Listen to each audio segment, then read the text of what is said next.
Let's start with Ganga Mata ki Jai.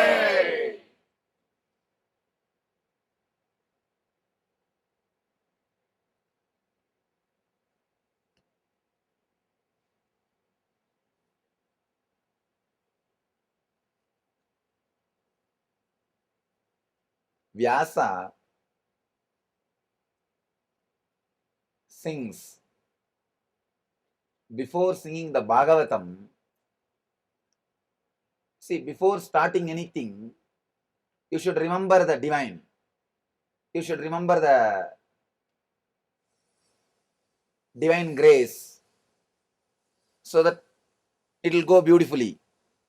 Vyasa says, before starting your story, who else I can remember? I have to remember only you again. Even before starting the story, I have to remember only you. So now we don't know who to remember.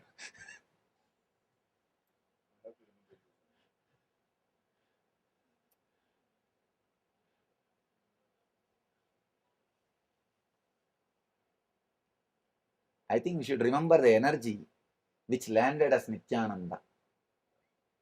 Only that can guide us.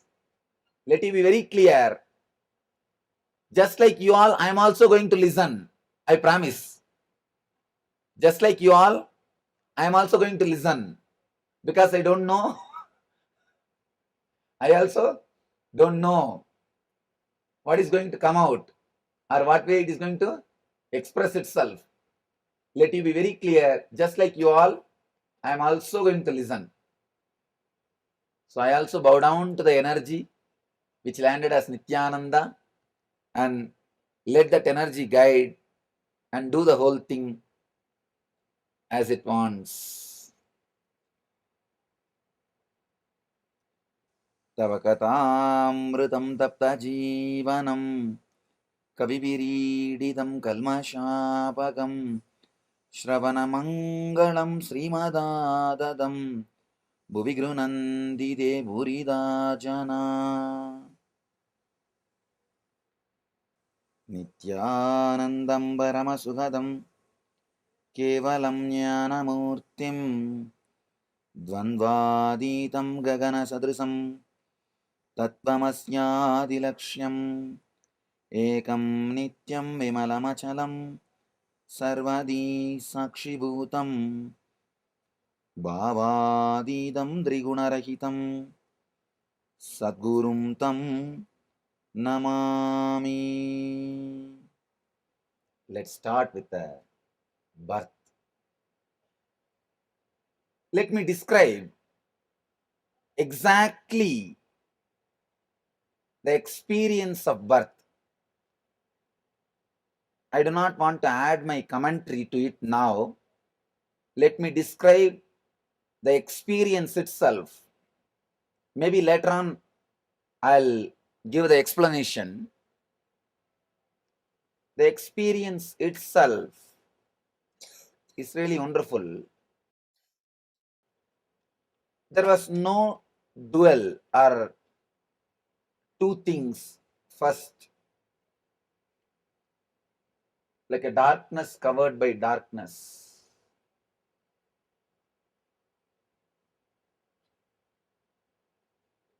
I can't even say darkness covered by darkness. That word doesn't have meaning. It can be said even in the way like a light covered by light.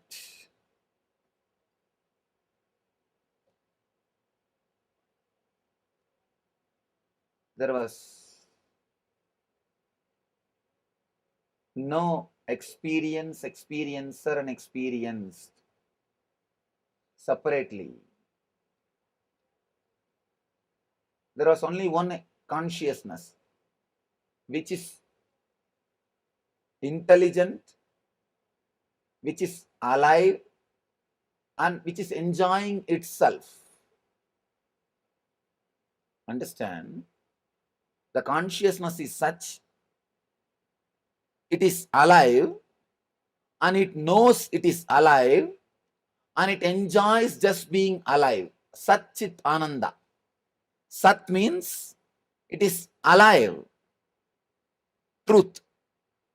Chit means it knows it is alive. Means it's conscious of its life, its existence. Ananda means it is enjoying its own existence. That is what we call Satchidananda. Yesterday I was telling that, I think yesterday or today, that Baba, Naga Baba with whom I lived, he was in Uttarakashi.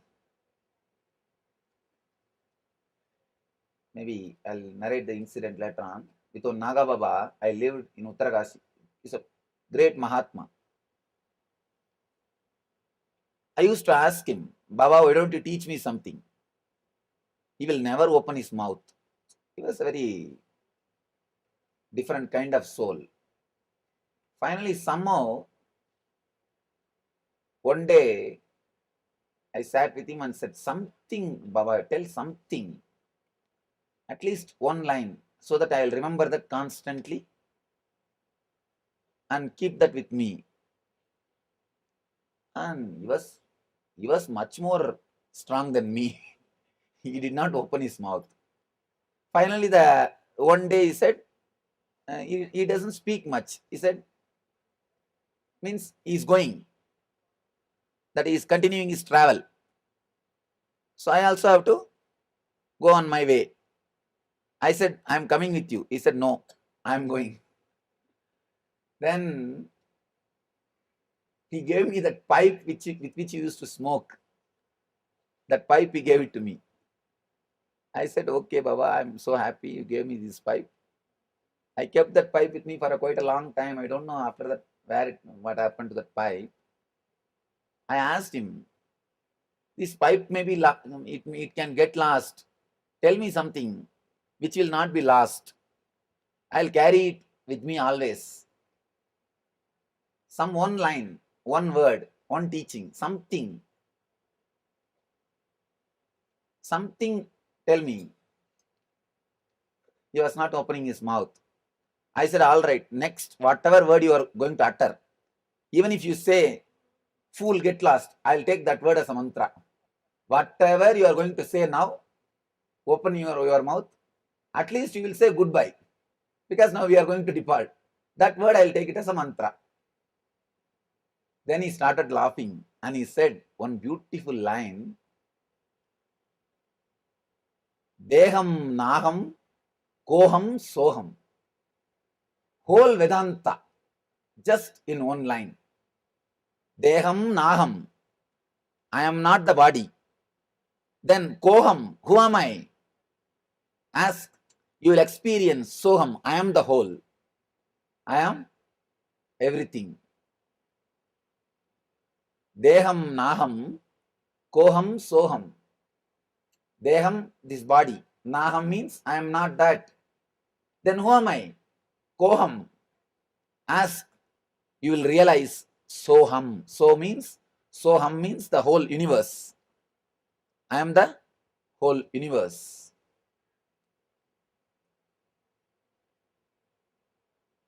When he said that word, I just took it as a big gift, prasada. Then I asked him, Baba, you said this word. I'll take this as your blessing. But can you give me some more, few more words so that I'll digest this? Then he said, that is why I did not open my mouth. If I say one line, then you'll ask for something more, just like you all. Then, of course, he did not speak. Then, just before leaving, he used to have his one iron thing to kindle the fire. With that chimta, he just gave me one blow on the head. Suddenly, I realized the same truth which I was saying now, which I was telling you. Being alive and knowing that you are alive and enjoying that you are alive, celebrating that you are alive. Being alive, knowing that you are alive, enjoying, celebrating that you are alive. Sat, Chit, Ananda. Being alive is Sat, truth. Knowing that you are alive is consciousness. And enjoying, ecstatic, the celebrating that you are alive is Ananda. In the deep sleep state, you are there. Sat is there. You are alive. But Chit is not there. You don't know you are alive. That is why the sleep is not Samadhi. That is why sleep is not Samadhi. That is the difference between Samadhi and sleep. You are alive, but you are not aware that you are alive. Not only being alive, being aware that you are alive and enjoying that you are alive is Ananda, Satchidananda. First, it was just the Satchidananda, nothing else. I was conscious, I was alive, and I know I was alive, and I was just enjoying that I am alive. I exist. Suddenly, in a very vague way, one small light, please understand, I am explaining frame by frame what happened during my birth. During my birth, frame by frame what happened, I am explaining for biography. Later on, I'll explain the every frame. The first frame was a light in somewhere around South India, southern India. But I do not know at that moment it was Arunachala or something like that. Just somewhere around southern India. That was the first slide, first scene. The next scene, like a star, shooting star, I was just pulled by that light. The second scene was like a shooting star, I entered into that light. The third scene in my consciousness was the Arunachala. By now, I know I already taken the body. I already taken the body. I am inside the body. It was around 11:45, January 1st, 1978. Then it took around 40 to 45 minutes for me to settle into the body and come out. So according to doctors, the time is something like a 12:30. But according to me, 11:45. 11:45 of January 1st. That was the time first the Arunachala appeared in the consciousness, in the inner space. And the moment I saw the Arunachala in the inner space, I know the body is, I have assumed the body, or I entered into the body.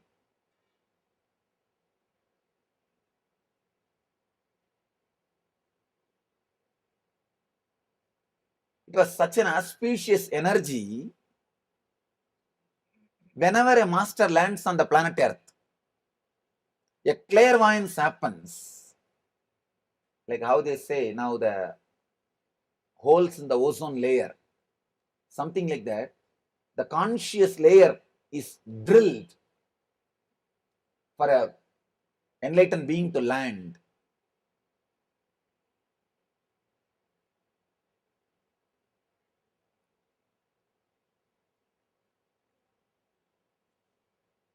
I can describe this scene like a Whenever a clairvoyance lands on the planet Earth, whole planet Earth celebrates. The whole existence celebrates. That is what they describe metaphysically. All the gods and goddesses land and celebrated the Krishna's birth. That is what they mean when they say, these great masters, when they took birth, all the gods and goddesses showered flowers, they landed and celebrate. This is what they mean. Means such an auspicious energy happens on the planet Earth. The whole existence celebrates. The whole existence celebrates. Somehow in my case, not only gods and goddesses, people all over the world were celebrating because it was a new year.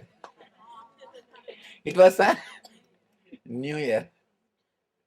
All over the world were celebrating already. Not only the gods and goddesses.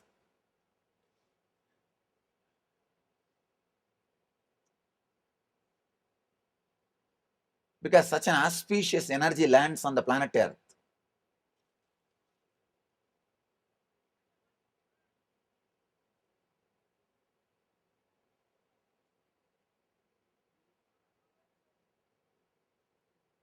It is impossible to describe. Because whenever a clairvoyance happens on the planet Earth, using that same hole, same opening, you can also escape.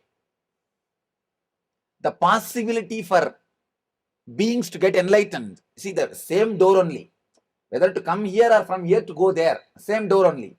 When the door opens, you can sneak in or sneak out.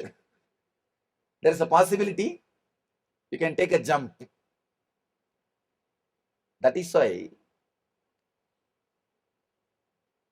we use all the birthdays or the Jayanti days, we call it as Jayanti, not birth. Please understand, whenever we mention the birthday of an enlightened master, we don't call that as a birth date. Jayanti. Jayanti means they visited, they came, not taking birth, they came. That is why we call Jayanti means in Sanskrit literally going. Going. That is the word means. Because the masters visit the planet. It's called Jayanti. We use the masters' Jayantis to meditate because the clairvoyance creates a possibility for you to take a quantum jump. You can also escape using that same zone and space into spacelessness, into timelessness.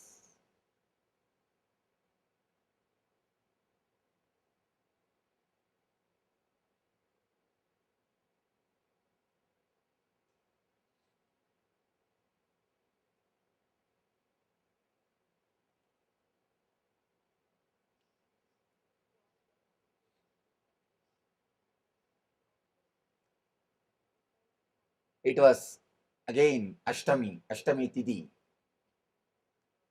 the 8th day, and Krishna Ashtami means the towards the new moon. From full moon to new moon is Krishna Vaksha. From new moon to full moon is Sukla Vaksha. Is the Krishna Vaksha. What do you call in English? Moon waning. The 8th day of moon waning. Krishna Vaksha Ashtami.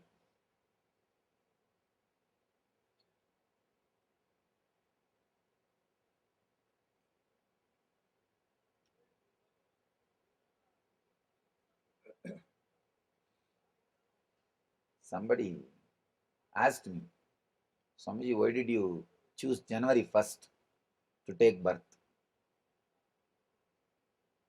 I made a casual comment. In India, all masters' birthday is becoming holiday. Already we are suffering with too much of holidays. I do not want future my disciples to do something and get one more holiday. Better let's take birth in the already declared holiday so that India won't much suffer with some more holidays. Anyhow,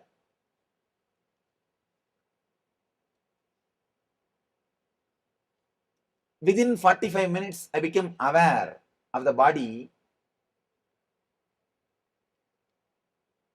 after the body came out. I could feel very clearly that I am conscious of the whole happening. I was not unconscious. I was conscious of whole happening.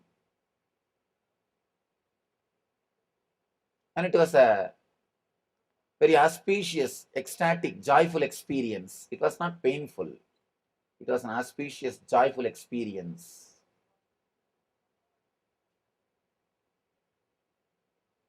My mother also said that it was a very easy delivery. She was also saying, very easy delivery.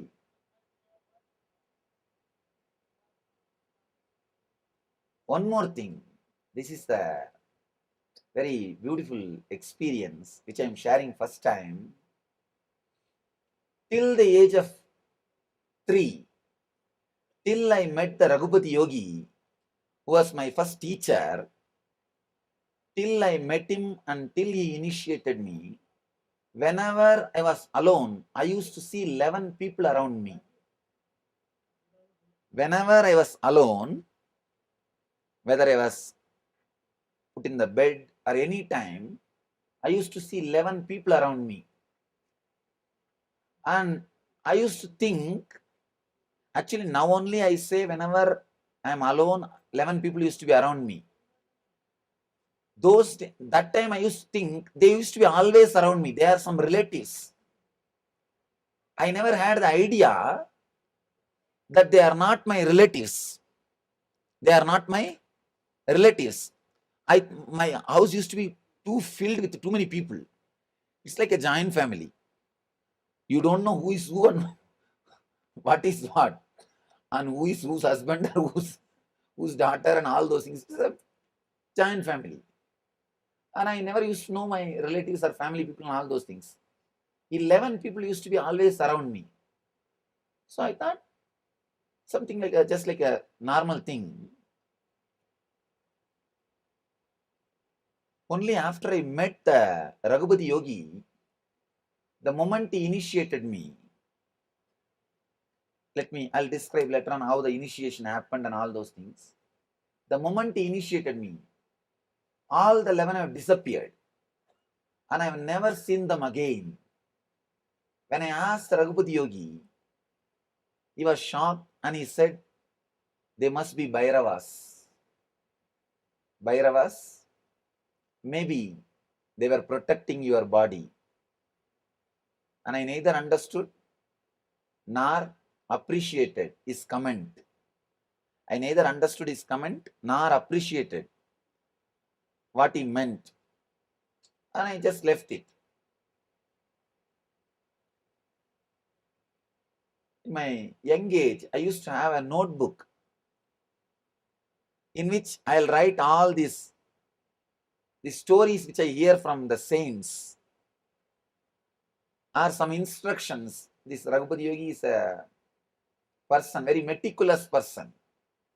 Whenever he teaches me something, he will force me to write down.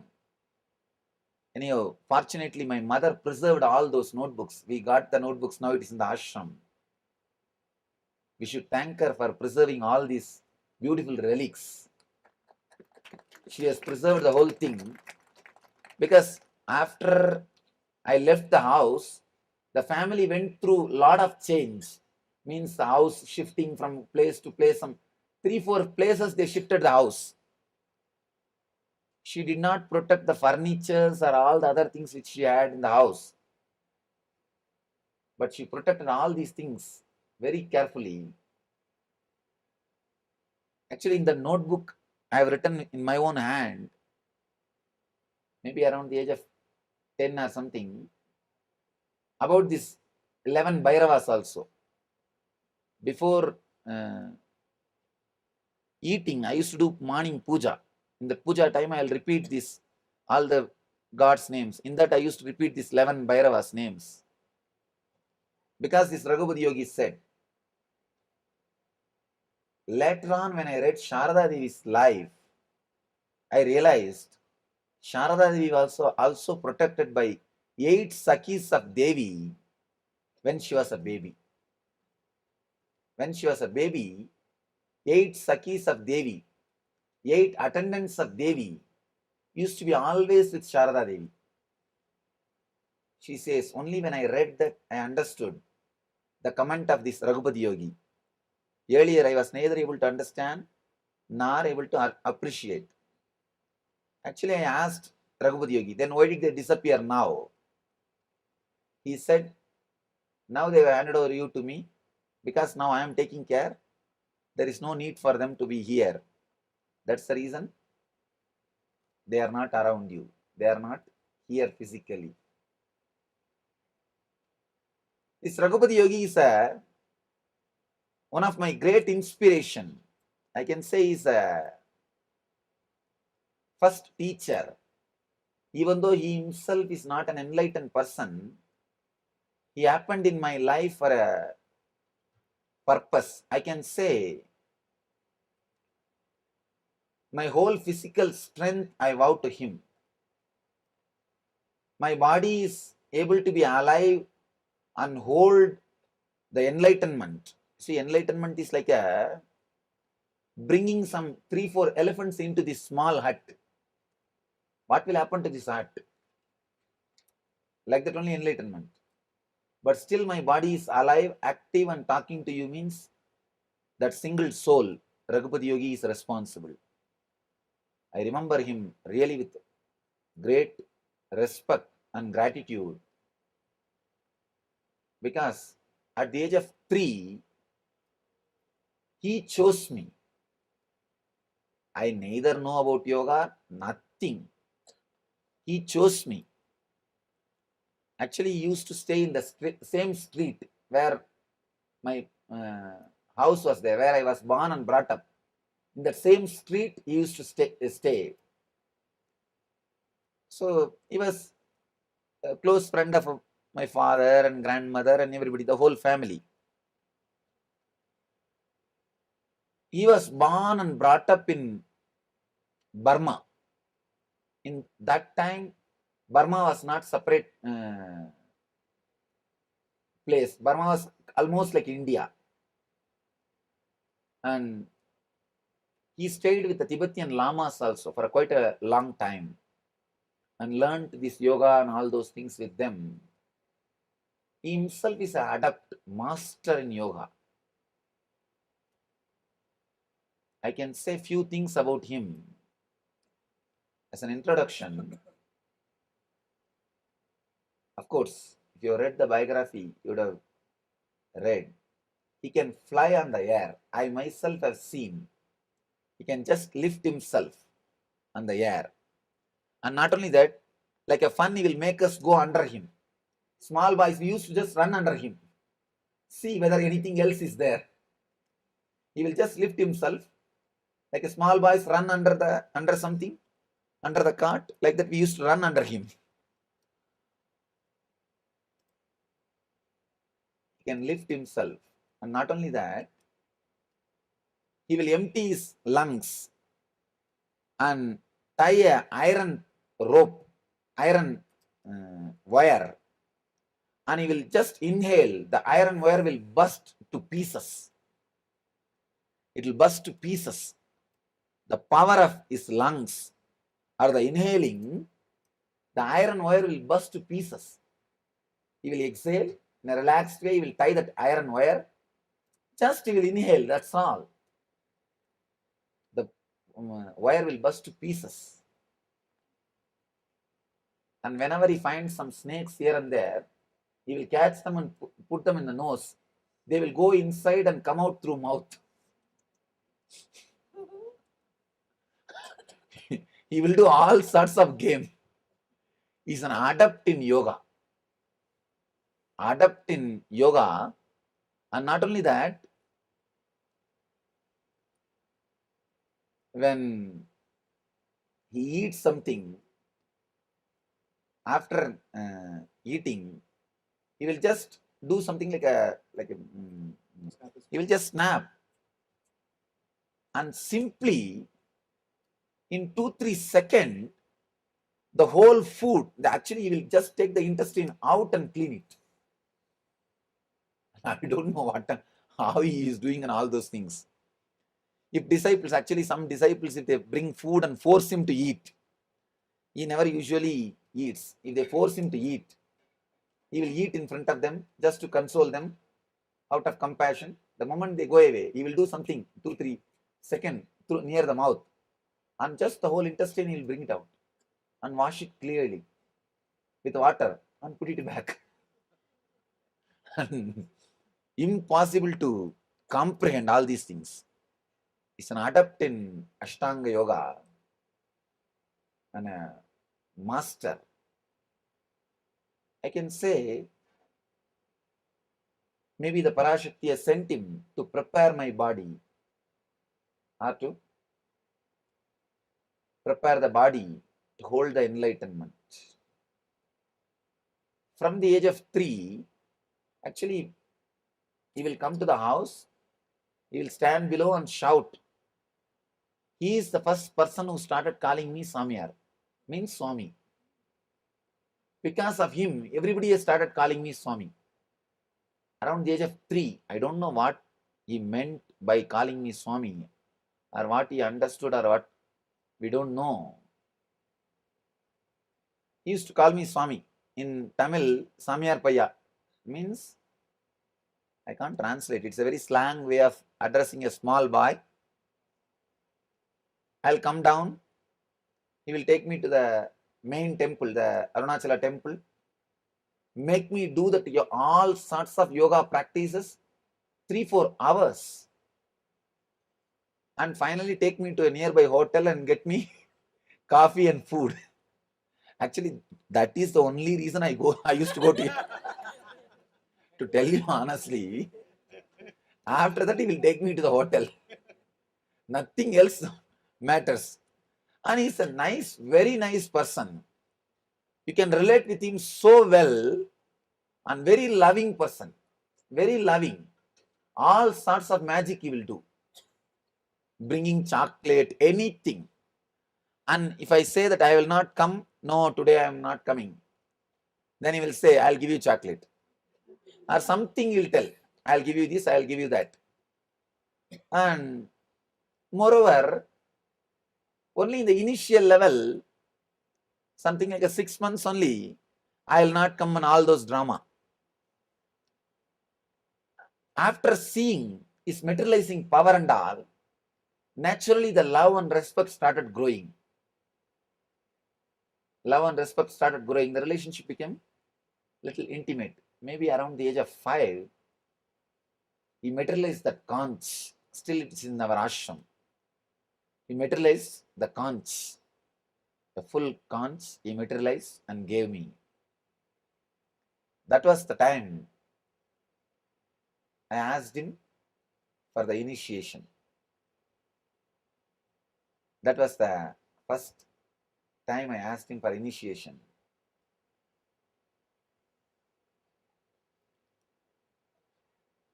He said, you have to go through step by step.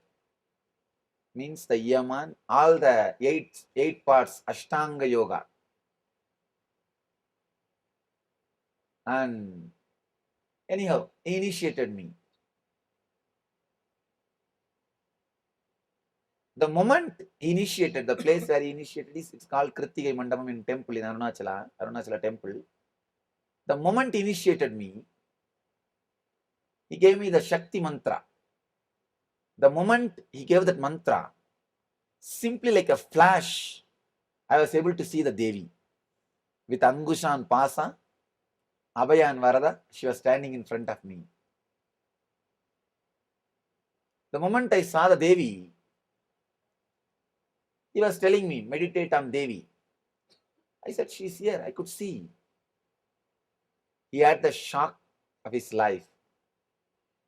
He himself never expected that I'll have darshan of Devi immediately after initiation. And he asked me, what are you seeing? I said, I'm seeing Devi with 4 hands. She's there in front of me. He did not believe. Anyhow, he just smiled and left it. But I was filled with joy and ecstasy. When I went back to the house, I picked up a stone, picked up a nail, just heated the nail with beating. I made like a small chisel out of the nail and started carving what I saw. Whatever I saw, I carved on that stone. It took many days for me. Finally, somehow, I finished. Even then, I was not satisfied with the finishing. There was one friend who used to do this carving. I went and asked him to do little, asked him to help me. With this help, finally, somehow I finished the final touch. That is the Murti which you saw today evening, today morning, which you saw that Murti that was personally done by me around the age of 5 after the initiation. He taught me completely the Ashtanga Yoga, trained me from the first step to the all the 8 steps of Ashtanga Yoga. Pranayama, asana, especially some 3-4 hours he will make me to do asanas. And not only that, after that he will take me to the nearby hotel and get the coffee and food, as I told you. Still that hotel owner is there. He remembers the whole thing. He remembers the whole thing. And there's one more beautiful incident. That hotel owner is a very charitable guy. He used to give food for sadhus. Every Amavasya and Purnima, he will get some 10 sadhus and give them food. One Amavasya, some reason, he did not get sadhus. Myself and this yogi, both of them went to his hotel. After we had a coffee, that hotel owner was complaining to that yogi. Today I did not get 10 sadhus. Usually I always get 10 sadhus in Amavasya and Purnima. I give them food, free food. Today I did not get the sadhus. My vow is broken. What to do? Then this yogi made a comment. Don't worry. You gave food for this boy, na? You have fed 1,000 sadhus. Don't worry. The yogi made a comment. And still that hotel owner remembers. Actually, just 1 year ago, when I went back to Arunachala, the hotel owner took me to his house and did Pada Puja. After that, with pouring eyes, he remembered and said the same incident. He remembered the incident and said, when the yogi said, I never believed, I never understood. Now I know. I have fed really thousands of sadhus. And that yogi told that hotel owner, don't think he's a small boy. When time comes, you will understand. And this yogi took my photograph also. See, in Indian villages, photography is not so popular, especially in those days. 20 years ago, photography is not an easy thing. It's a very big thing. And one more thing, still I remember, the camera will be like half of this room size. There will be a black curtain. That guy will get into that curtain and do damadama, dimidimi, some sound. And after 3 hours, he will come out. You have to be sitting for half an hour. And when he will take photo, you don't know. And it's a big job. And a lot of money also.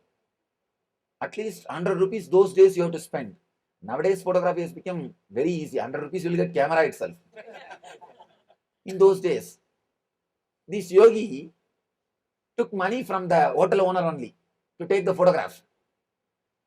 And naturally, the hotel owner will ask, even I was asking, why did you take photograph? Why do you want to take a photograph? But actually I was enjoying, because being photographed is a big thing.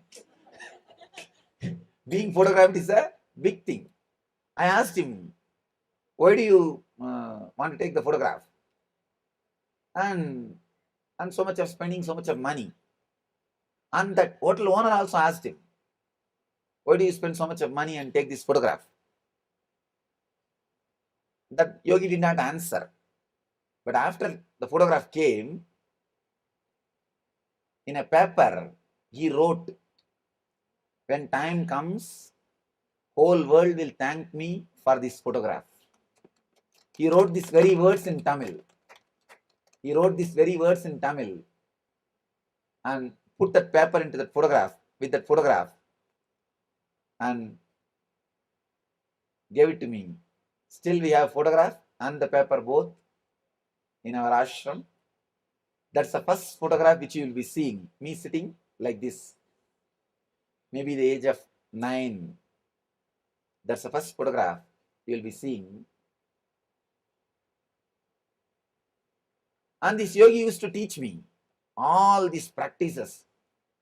Actually will make me climb on the pillars, on the stone temple pillars, holding one hand.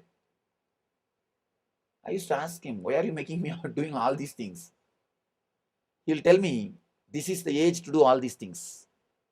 This is the age to do all these things. Actually, Ashtanga Yoga can be practiced only before the age of 14. Now I really understand Ashtanga Yoga is designed for the people, that is the syllabus for the people who are in Gurukul before the age of 14.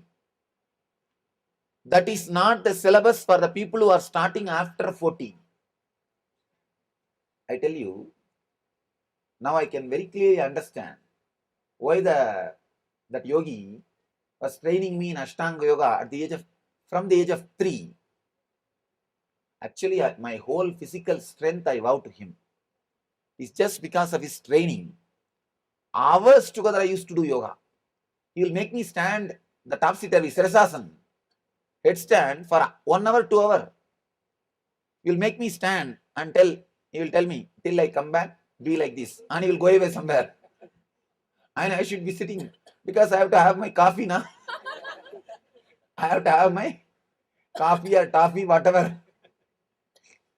So for that, I'll be standing there. And moreover, some of the relationship got developed between me and him. Because of that, I started obeying him. Whatever he says, I started obeying him. And he's also very nice, funny guy. And he will do whatever I want. If I don't want to go to school, I'll tell, hey, today we will call him as Guru. Guruji, today I don't want to go to school. My maths teacher has given me homework. Just see that he doesn't come to school. And he will tell, all right, I'll take care, and the teacher will fall sick. Simply he will fall sick. The teacher will fall sick. This guy will do anything for me. And whatever I ask, it will be done. Simply it will be done. Because of that, whatever he says, I also used to do. Whatever he says, I used to do. Very intimate relationship. Actually, he used to tell me, this whole thing you have to finish learning before 14. I always wondered why. Actually, Ashtanga Yoga can never be learned after 14. Anybody who learned Ashtanga Yoga after 14, they only know the techniques, they can never have experience.